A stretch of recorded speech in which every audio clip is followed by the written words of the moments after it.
চলো আজ তোমাদের দেখাই আমাদের বাড়ির বাগান। বেগুন চারা গাছগুলো কিন্তু বেশি দিন হয়নি লাগানো হয়েছে, আর এর মধ্যেই বেগুন ধরতে শুরু করে দিয়েছে। অনেকগুলো গাছই লাগানো হয়েছিল, কিন্তু এর মধ্যে মাত্র দুটোই বেঁচেছে। আর এই যে ডালিম গাছটা দেখতে পাচ্ছ, এই ডালিম গাছটায় যখনই ডালিম হয়েছে আমরা পাড়ার আগেই হনুমানের পেটে চলে যাই।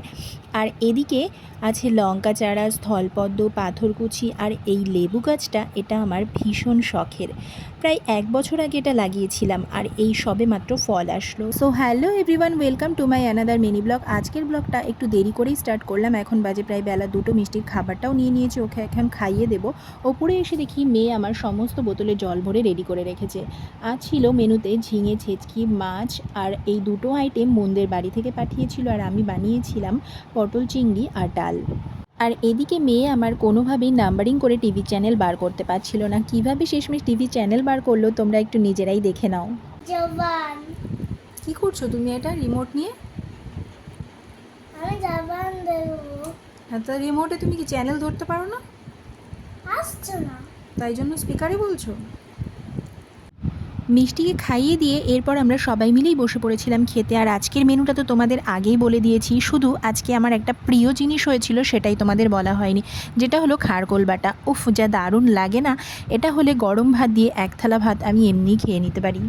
আর এদিকে আমি মিষ্টিকে বলেছিলাম যে একটু ঘুমিয়ে পড়তে, আর ও এখন ড্রয়িং করতে বসেছে, দেখো কাণ্ড। এরপর সন্ধ্যাবেলা ঘুম থেকে উঠে সমস্ত তরিতরকারিগুলোকে একটু গরম করে নিয়েছিলাম। যদিও সন্ধ্যের পর এগুলো আমাকে কোনোদিনই সেরকম একটা করতে হয় না। তরিতরকারি গরম করা, ভাত বসানো, এগুলো সবই মাই করে থাকে। মায়ের শরীরটা ভালো যাচ্ছে না বলে আমি বলেছিলাম যে দাও ঠিক আছে আমি আজকে করে দিচ্ছি, কিন্তু গরম করলে কি হবে, এই কাজটা তো আবার আমি একদমই করতে পারি না। এরপর মা আর বাবার জন্য বানিয়েছিলাম চা। আর এই দেখো, শরীর খারাপ নিয়েও একটুও সুস্থ থাকতে পারে না। আজ আবার সন্ধ্যাবেলা বাবিদের ছিল একটা বার্থডে পার্টিতে ইনভিটেশন, ওরা সেখানেই যাচ্ছিল। এরপর মিষ্টিকে নিয়ে আমি বেরিয়ে গিয়েছিলাম একটু বাজারে।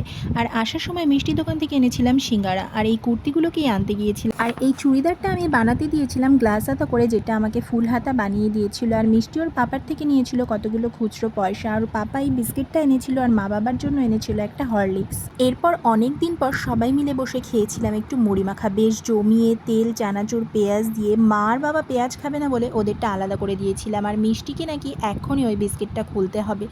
মা আবার সিঙ্গারার ভেতরের তরকারিটা খেতে একদমই পছন্দ করে না। এদিকে তো আমি ভাত বসিয়ে দিয়ে মুড়ি খেতে বসেছি, আর একদম ভুলে গেছিলাম ভাতের কথা। তাড়াতাড়ি এসে দেখি কি অবস্থা। যাক বাবা, বেশি একটা কিছু হয়নি, ভাতটা একটু বেশি সিদ্ধ হয়ে গেছিল। এরপর মিষ্টিকে পড়তে বসিয়ে সমস্ত জামা কাপড়গুলোকে একটু গুছিয়ে নিয়েছিলাম, আর মিষ্টি পড়াশোনা শেষ করে একটু বসেছিল নাচের প্র্যাকটিস করতে। তো সাথে সাথে আজকের ভিডিওটা আমি এখানেই শেষ করলাম, আর তোমাদের জন্য রইল মিষ্টির নাচের প্র্যাকটিসের কিছু ঝলক।